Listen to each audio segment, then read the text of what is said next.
পাখিটারে যতনে পাখিটারে গোপনে রাইখো বুকে যতনে। এই গানটি গেয়েছে এই ছোট্ট অপটা। অতনু একসময় ছোট্টই ছিল, তাই আমি এখনো ছোট বলি।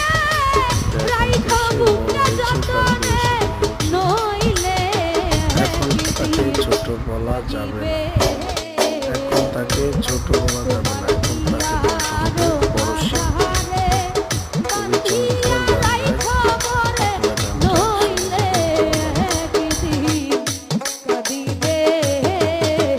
আপনারা গানটা আসসালামু আলাইকুম বন্ধুরা। এই শিল্পীদের গানগুলো আমার খুবই ভালো লাগে। আপনাদের কাছে কেমন লাগছে অবশ্যই আমাকে কমেন্টে জানাবেন।